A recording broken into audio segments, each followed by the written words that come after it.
देशातील सर्वात मोठ्या बैलगाड्या शर्यतीचा आता सुरुवात झालेली आहे। सांगली जिल्ह्यातील तासगाव तालुक्यातील बोरगाव येथे या ठिकाणी आयोजन करण्यात आले। डबल महाराष्ट्र येथे पैलवान चंद्रहार पाटील यांनी याचं आयोजन केलेलं आहे। श्रीकांत एकनाथ केसरी या स्पर्धेचं आयोजन करण्यात आलेलं आहे। देशातल्या सगळ्यात मोठ्या बैलगाडी शर्यत आता सांगलीच्या तासगाव तालुक्यात बोरगाव येथे आयोजन करण्यात आले। उपमुख्यमंत्री एकनाथ शिंदे आणि शिंदे यांच्या मंत्र्यांच्या उपस्थितीत बैलगाडी शर्यतीचा मुख्य सोहळा रंगणार आहे।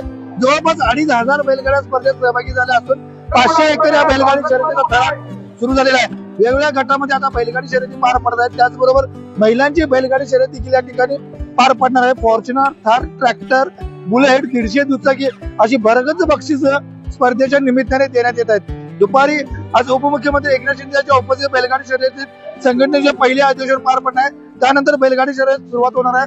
यानंतर जे कप्तावधीचे बक्षीस आहे हे एकनाथ शिंदे यांच्या हस्ते पार पडणार आहे। कॅमेरामॅन सुजित संजय देसाई, लोकशाही मराठी, सांगली। आता साहेबांचं हेलिपॅडवर आगमन झालं।